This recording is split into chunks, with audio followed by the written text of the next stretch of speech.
Oi pessoal, aqui é a Carol e como vocês já sabem, o nome do projeto é Memória Dante, Expedição Foz do Rio Itajaí-Sul. É um projeto escolhido pelo edital Elizabeth Anderle, focado em alunos do 5º ano das escolas públicas de Navegantes. Demais! Na aula passada, a gente combinou de fazer uma pergunta e mandar para os nossos entrevistados. Eu conheço a balsa e o ferry-boat, mas existe uma ponte de Itajaí Navegantes? Eu queria saber um pouco mais sobre isso. Oi, Sandra. Existe sim uma ponte que liga Navegantes a Itajaí. Ela foi construída nos anos 60, mas ela só servia para passar pessoas e bicicletas. Carros e caminhões começaram a passar em 1970, quando acabaram a BR-101. Depois foi construída uma outra ponte ao lado dessa. Isso tudo fica lá no bairro Volta Grande, onde há a BR-101. A minha primeira pergunta é quando foi inaugurado o ferry-boat de Navegantes. A minha segunda pergunta é quem foi o primeiro dono do ferry-boat de Navegantes. E a minha terceira pergunta é: e a ponte que iriam construir? Eles vão mesmo construir? E quando? Então, Gabriela, a inauguração do ferry-boat foi no dia 2 de novembro de 1979. Inclusive, o primeiro carro a atravessar o ferry-boat foi do proprietário dele mesmo, tá? Que foi o senhor José Manuel Reiser. E a ponte, né, Gabriela? E a ponte? Quando que vai sair? Na verdade, né, para mim que sou um estudante de história e estudo sobre a história de Navegantes, na verdade eu não sei te responder exatamente, isso daí é um assunto político. Tudo depende da política. Eu tenho boa vontade política. Gostaria de saber sobre essa estrada de ferro, onde ela é localizada no bairro São Domingos, hoje e sobre a sua conservação com patrimônio. Achei muito interessante a tua pergunta e importante que ela fala sobre a conservação do patrimônio. Eu achei assim muito legal. Parabéns, Murilo, pela tua pergunta. Mas eu preciso te decepcionar, Murilo. A gente não tem mais esses trilhos, a gente não tem mais a estrada de ferro. Hoje em dia ela não existe mais. E para não dizer que ela não existe, existem alguns trilhos que viraram parte do estádio que fica lá no centro de Navegantes, perto do cemitério. É o único registro desses trilhos. Algumas peças foram para o Museu Histórico de Itajaí, algumas peças algumas pessoas têm em casa, mas assim, não existe mesmo mais esse trilho do trem. Qual o nome do fundador do porto? Há quanto tempo o porto foi construído? O porto já passou por alguma reforma? Itajaí tem um porto, né, de pequena cabotagem. Sem condições da manutenção do canal, perderam a oportunidade, a chance de ampliar o porto para o lado de Navegantes. Foi formado, então, um consórcio de empresas, né, para montar o porto. Esse consórcio ele veio em razão de, na época, o prefeito Luiz Gaia convidou um cidadão, um Pris, Carlos Pris, para ele entrar em contato com o pessoal, com a indústria, com o empresário, para montar esse porto.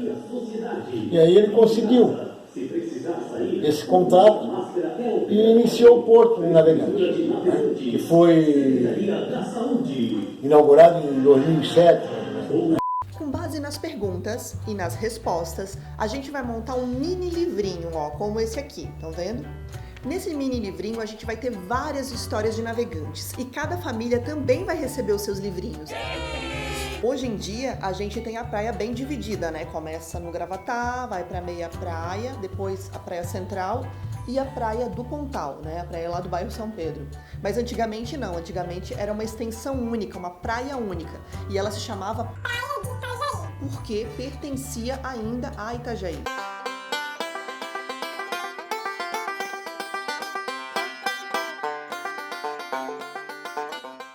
A praia de Itajaí não era usada para tomar banho de sol ou para tomar banho de mar, não. A praia era usada como meio de trabalho, ou seja, um meio econômico, e também como rota de passagem, né? Porque não existia aquela rua ali da praia, não existia a Avenida Cirino Adolfo Cabral.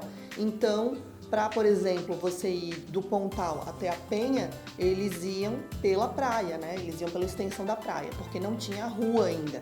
Tem um livro que eu gosto muito e eu uso muito nas minhas pesquisas, se chama O Navegantes que eu Conto, da professora Didímia. Nesse livro, ela traz muitas informações de quando Navegantes ainda não era cidade. Então ela relata no livro que ali na extensão da praia tinham muitos pescadores, né, lógico que viviam da pesca, e muitos lavradores que viviam de plantações de mandioca. Então esses agricultores, eles adquiriram muitas terras ali na praia de Itajaí e começaram a plantar mandioca e até montaram pequenos engenhos também, né, para moer a mandioca. Só que passou o tempo e os filhos desses primeiros agricultores começaram a procurar por terras mais férteis. Por quê? Porque aquela região ali era muito arenosa. Então eles começaram a procurar essas terras férteis onde eles podiam plantar cana, algodão, café, banana, a mandioca, o milho, feijão, cana-de-açúcar, batata doce, arroz. E nas regiões mais arenosas eles plantavam caju, melancia e abóbora. O centro era pequeno para fazer novas plantações, não tinha espaço. Então eles foram em busca dessas terras férteis, né? Assim que foi chamado, terras férteis. E essas terras férteis compreendem hoje aos bairros de São Domingos, Machados, Volta Grande e também Escalvados, né? Eles chegaram até Escalvados a fazer plantações lá também. Dizem que antigamente, desde o bairro São Pedro, passando pelo centro até o bairro São Domingos, era tudo areia fofa, né? Era tudo aquela areia de praia mesmo. Esse solo muito arenoso dificultava até o transporte. Então, por exemplo, um agricultor que tinha uma plantação de cana ali no bairro Machados, para vir para Itajaí, ele não vinha por terra, ele não passava por São Domingos e ia até o centro, não. O que ele fazia? Ele usava uma canoa e vinha pelo rio. Era mais fácil ir pelo rio do que passar por aquela terra muito fofa, né? Muito arenosa, era muito difícil passar por ali.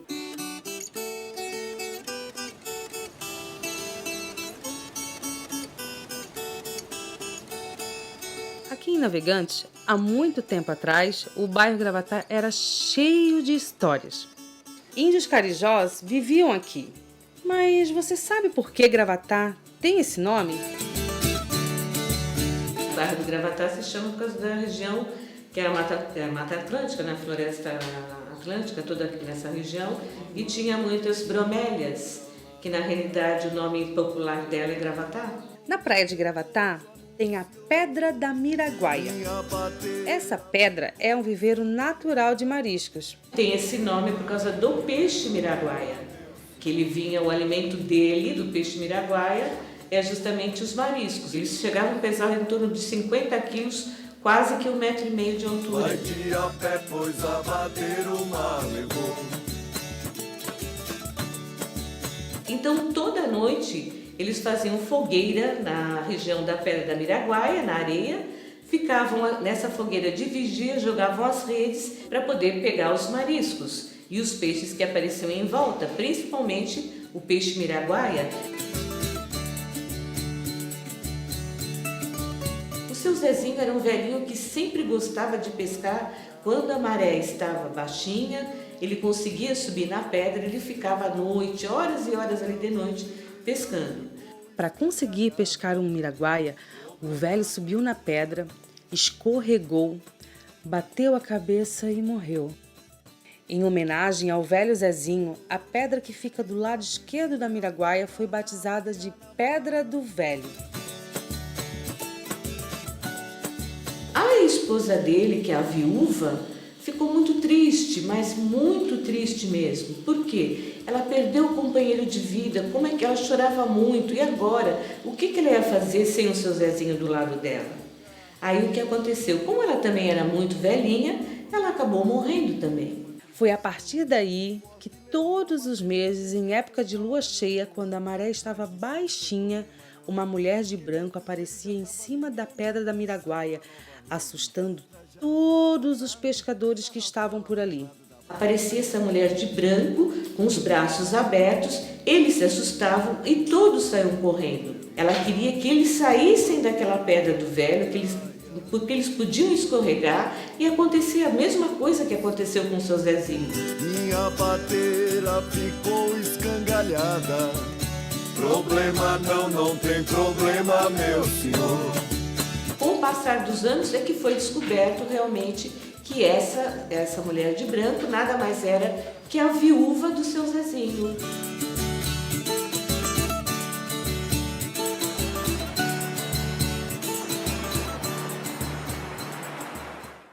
Eu nasci e cresci em Navegantes. E desde criança eu ouço uma história muito interessante, né? De uma região ali do bairro São Pedro, ali do Pontal, que o pessoal chamava de Pala. Alguns moradores falavam assim, vamos tomar um banho ali na prainha do Pala. É uma região do rio muito próxima, à margem de Navegantes, né?